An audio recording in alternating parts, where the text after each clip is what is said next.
जय हिंद साथियों, the student life academy में आपका स्वागत है। मैं परवेज आलम। हम जो हिंदी का प्रैक्टिस सेट कर रहे थे उसी के अंतर्गत आज हमारा नेक्स्ट प्रैक्टिस सेट है। पहले प्रैक्टिस सेट में हमने 30 क्वेश्चन कंप्लीट कर लिए हैं। अब 30 से आगे हमारा 31 मिनिमम हम 60 क्वेश्चन आज करेंगे। ठीक है, 31 से 60 करेंगे। मतलब यह है कि आज भी हम 30 क्वेश्चन कंप्लीट करने वाले हैं।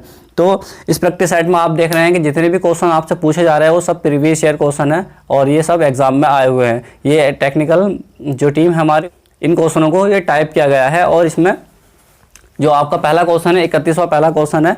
तो इस पहले क्वेश्चन के अंतर्गत ये है कि निम्नलिखित में से कौन सा स्वर समृद्ध स्वर है। निम्नलिखित में से कौन सा समृद्ध स्वर है, यह आपकी स्क्रीन पर दिख रहा होगा इधर साइड में। तो इसमें से बताइए। पहला ऑप्शन दे रखा आ, दूसरा दे रखा आओ, तीसरा दे रखा ई और चौथा दे रखा आई से ऐनक वाला। तो इनमें से बताइए कि निम्नलिखित में से कौन सा स्वर समृद्ध स्वर है, स्वर समृद्ध है। तो यहाँ पर आपको बताना है कि 31 का आंसर क्या है। ये चारों ऑप्शन में से आपको जल्दी बताइए। 31 का समृद्ध स्वर ये होता है हमारा राइट आंसर, इसका सी। अब इसका 32वां क्वेश्चन ये रहा। हिंदी वर्णमाला में आयोग व वर्ण कौन से हैं। हिंदी वर्णमाला में आयोग व वर्ण कौन से हैं। इसमें 4 ऑप्शन दे रखे हैं। ए आ, छोटी ई बड़ी, छोटा ऊ बड़ा ऊ, और यहाँ पर अंग से अंगूर वाला दे रखा और विसर्ग वाला दे रखा है। तो आयोग वा के बारे में पूछा गया है और जब आयोग वा की बात होती है तो ये दोनों ही होते हैं, जो कि इसका डी आंसर हो जाएगा। इसके बाद 33वां क्वेश्चन ये रहा आपकी स्क्रीन पर। निम्नलिखित में से कौन सा स्वर नहीं है। निम्नलिखित में से कौन सा स्वर नहीं है। यहाँ 4 ऑप्शन दे रखे हैं तुम्हें। यहाँ ऐसा अनार दे रखा, छोटा ऊ दे रखा, ए दे रखा और अणे दे रखा है। तो इनमें से बताइए कि कौन सा स्वर नहीं है। तो आप सभी जानते हैं कि इनमें से स्वर कौन सा नहीं है। डी इसका राइट आंसर हो जाएगा 33 का। इसके बाद 34वां क्वेश्चन आपकी स्क्रीन पे रहा। मौखिक भाषा का मूल आधार है। मौखिक भाषा का मूल आधार है वर्ण, ध्वनि, शब्द, वाक्य। तो बताइए इनमें से कौन सा है मौखिक भाषा का मूल आधार। तो यहाँ पर 34 का आंसर जो हो जाएगा ध्वनि। मौखिक मतलब जब बोल के हम किन्हीं बातों को बताते हैं तो मौखिक कहलाता है। तो मौखिक का मतलब ध्वनि आती है और ध्वनि मतलब इसका बी आंसर हो जाएगा। 34 का बी हो जाएगा। इसके बाद 35वां क्वेश्चन ये रहा। लिखित भाषा की लघुत्तम इकाई। लिखित भाषा की लघुत्तम इकाई, इसके बारे में बताना है। पहला ऑप्शन है ध्वनि, दूसरा वर्ण, तीसरा है शब्द और चौथा है वाक्य। तो इनमें से बताइए कि यहाँ पर लिखित भाषा की बात चल रही है और जब लिखित भाषा की बात चलती है तो हम किसकी बात करते हैं। यहाँ पर लघुत्तम मतलब तो छोटी इकाई पूछने के बारे में बात कर रहा है वो। तो 35 और 35 का हो जाएगा यहाँ बी। 35 का बी हो जाएगा। इसके बाद 36वां क्वेश्चन ये रहा आपकी स्क्रीन पर। जिन स्वरों का उच्चारण में 2 मात्रा का समय लगता है, जिन स्वरों में 2 या हर स्वर से दुगना समय लगता है उनको कहते हैं। तो उनको आप सभी जानते हैं। यहाँ प्लुप्त दे रखा है पहले में, दूसरे में गुरु दे रखा, तीसरे में मूल दे रखा और तीसरे में फोर्थ में दे रखा है लघु। तो यहाँ पर जब 1 मात्रा का समय लगता है तो हर्ष स्वर कहलाते हैं। जिनमें 2 मात्रा का समय लगता है क्या कहलाते हैं वो हमारे दीर्घ स्वर कहलाते हैं या गुरु मात्रा होती है। एक लघु मात्रा होती है, गुरु मात्रा होती है। तो जहां पर 2 मात्रा का समय लगता है तो क्या कहलाते हैं हमारे गुरु। तो इसमें कौन सा में दे रखा है गुरु, बी में दे रखा है। तो इसका बी राइट आंसर हो जाएगा। इसके बाद 37वां क्वेश्चन ये रहा। जिन स्वरों के उच्चारण में 3 मात्रा का समय लगता है या हर्ष स्वर से 3 गुना समय लगता है उनको कहते हैं। जैसे मैंने ये बताया कि जिसमें 1 मात्रा का समय लगेगा वो लघु स्वर कहलाएंगे, जिनमें 2 मात्रा का समय लगेगा क्या कहलाएंगे वो गुरु स्वर कहलाएंगे, और जिसमें 3 मात्रा का समय लगेगा वो क्या कहलाएंगे प्लुप्त स्वर कहलाएंगे।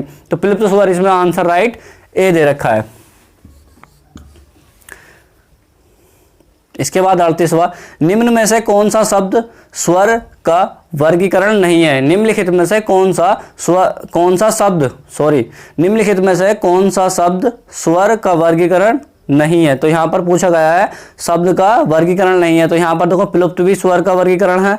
और 38 का आप बताइए आंसर क्या है। 38 का द्वित स्वर का वर्गीकरण नहीं है। मतलब ये पूछा गया है कि स्वर के भेद के बारे में पूछा गया है। तो यहाँ पर प्लुप्त भी एक वर्गीकरण है इसका, और हर्ष भी और संयुक्त भी, ये सब स्वर का वर्गीकरण है। लेकिन यहाँ पर द्वित वर्गीकरण नहीं है। तो यहाँ पर 38 का डी हो जाएगा। 38 का डी हो जाएगा। और 39वें क्वेश्चन में टेक्निकल प्रॉब्लम होने की वजह से ये हम टाइप नहीं कर पाए, इसलिए इसके लिए सॉरी। अब है हमारा 40वां क्वेश्चन और 40वां क्वेश्चन ये रहा आपकी स्क्रीन पर। उच्चारण के आधार पर आ है। उच्चारण के आधार पर आ मतलब आ से आम वाला पूछा गया है कि उच्चारण के आधार पर बताना है। तो यहाँ पर दिया गया है ओष्ठीय, मूर्धन्य, तालव्य, कंठ। तो आ का उच्चारण हम कहाँ से करते हैं? डी। ठीक है, इसका आंसर हो जाएगा डी हो जाएगा। 40 का क्या हो जाएगा? डी हो जाएगा। क्यों? क्योंकि आ का उच्चारण हम कहाँ से करते हैं? कंठ से करते हैं। अब 41 में ये रहा, हिंदी शब्दकोश में ये वाला जो अंग वाला होता है ये, और ये विसर्ग वाला, अंग से अंगूर वाला और ऐ वाला का वर्ण किसके साथ आता है? तो यहाँ पर पूछा गया है कि ये वर्ण किसके साथ आते हैं, किसके साथ आते हैं, आप बताइए। 41 और 41 का आंसर क्या हो जाएगा? 41 का आंसर ये देखो ध्यान से, यहाँ पर हिंदी शब्दकोश के अनुसार अगर पूछा जाए तो SNR और डॉट डॉट करते करते हम चलेंगे तो यहाँ पर आ जाएगा ये अंक वाला, और इसके बाद ये आ जाएगा ये अनुस्वर कहलाते हैं, लेकिन ये ए के बाद ही आते, तो इनका शब्द क्रम जो होगा हिंदी शब्दकोश के अनुसार यही होगा। तो इसमें जो आंसर है आपका बी होगा, 41 का बी हो जाएगा। अब 42वां क्वेश्चन ये रहा आपके स्क्रीन पर, हिंदी भाषा में वह कौन सी ध्वनि है जो स्वतंत्र रूप से बोली या लिखी जाती है? तो यहाँ पर पूछा गया हिंदी भाषा में, ठीक है, कौन सी ऐसी ध्वनि है जिनका उच्चारण हम क्या करते हैं? स्वतंत्रता पूर्वक करते हैं, तो उन्हें हम क्या कहते हैं? 42 और 42 का ए हो जाएगा। स्वरीय ऐसे शब्द वर्ण है, ये ध्वनि है जिनका उच्चारण हम स्वतंत्र पूर्वक करते हैं, जिनका बिना किसी रुकावट के साथ करते हैं, तो 42 का ए हो जाएगा। अब ये रहा 43वां क्वेश्चन आपकी स्क्रीन पर, हिंदी में व्यंजनों की संख्या है, हिंदी में व्यंजनों की संख्या पूछी जा रही है, तो इसमें बताना आपको 35 है, 34 है, 33 है या हिंदी में व्यंजनों की संख्या है, हिंदी में व्यंजनों की संख्या पूछी गई है, तो इसमें बताना आपको 35 है, 34 है, 33 है या 44 है। तो इन चारों में से आंसर बताइए क्या होगा? 43, और 43 का आंसर जो हो जाएगा सी।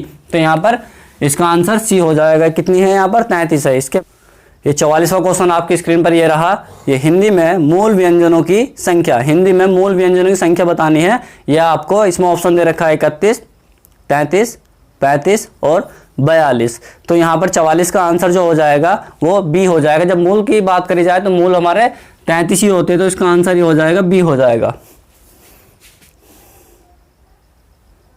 इसके बाद 45वां क्वेश्चन ये रहा आपकी स्क्रीन पर, कुल व्यंजनों की संख्या कितनी है? कुल व्यंजनों की संख्या जब पूछी जाए तो इसमें बताना आपको क्या है?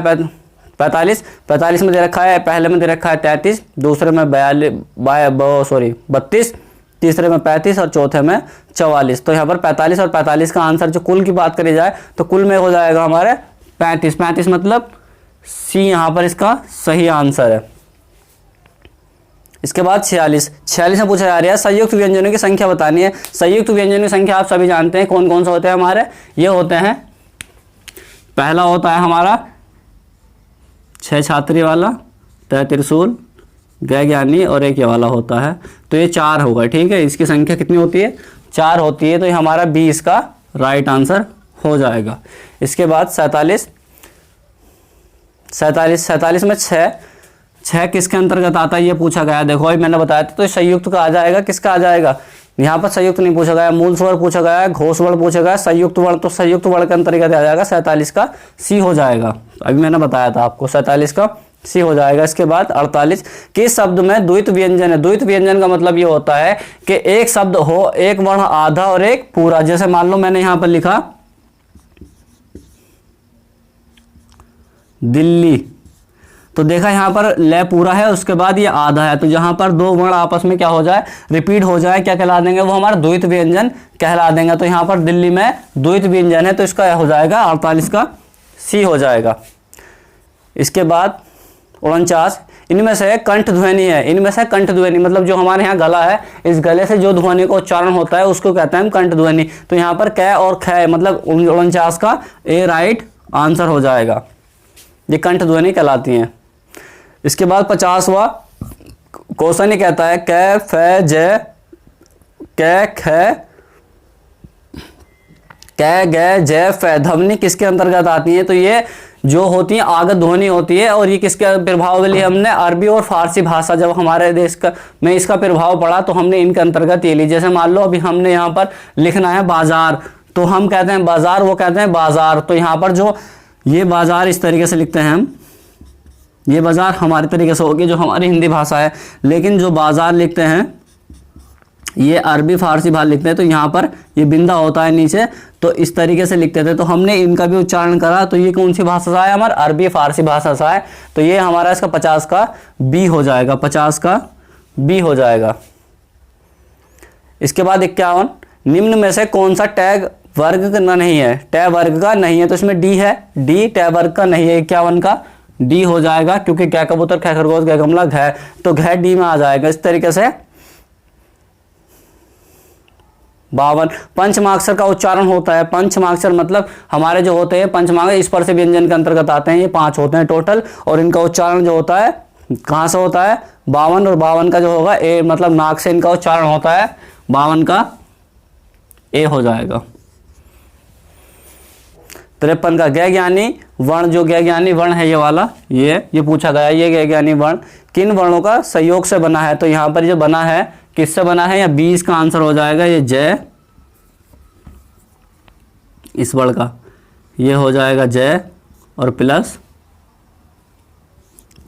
अय, ठीक है। इस तरीके से तो इसका उच्चारण इससे, तो इसका जो हो जाएगा बी हो जाएगा, कौन से का, 53 का बी हो जाएगा। इसके बाद 54वां, स्थान के आधार पर, ये देखिए स्थान के आधार पर बताइए कि मूर्धन्य व्यंजन कौन सा है, स्थान के आधार पर बताना मूर्धन्य व्यंजन। 54 और 54 का जो हो जाएगा सी हो जाएगा, जय और झय, जय और झय, ये इसका राइट आंसर है, क्योंकि इसके बारे में बताना हमने स्थान के आधार पर बताना है, तो ये मूर्धन्य व्यंजन हो जाएगा। इसके बाद 55वां, निम्न में से घोष के अंतर्गत कौन शामिल है, घोष के अंतर्गत कौन शामिल है ये बताना आपको। 55 का घोष के अंतर्गत शामिल है, तो यहाँ पर 55 और 55 का जो आंसर हो जाएगा क्या हो जाएगा, ए हो जाएगा, 55 का ए हो जाएगा, ये क्योंकि गै जो है किसके अंतर्गत आता है, घोष के अंतर्गत आता है।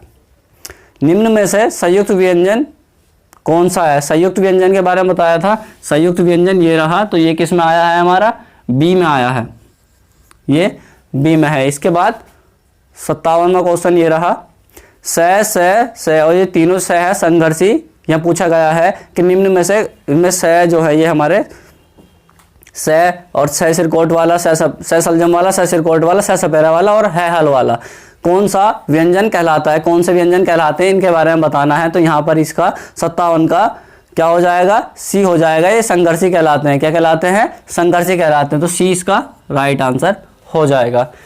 इसके बाद 58, निम्न में से नासिक्य व्यंजन कौन सा है, नासिक्य मतलब जो नाक से बोलते हैं, जो बताया था पंचमाक्षर, उसी के अंतर्गत आता है, तो यहाँ पर बी हो जाएगा, 58 का बी हो जाएगा, 58 का बी हो गया। इसके बाद 59, जिन शब्दों के अंत में ए आता है, जिन शब्दों के अंत में ए आता है, ये वाला ए आता है, क्या कहलाते हैं, अकारांत कहलाते हैं, अकारांत कहलाते हैं। तो इसकी पहचान करने का एक आसान तरीका है, मान लो हमने कोई भी एक शब्द लिखा, जैसे मान लो हमने लिखा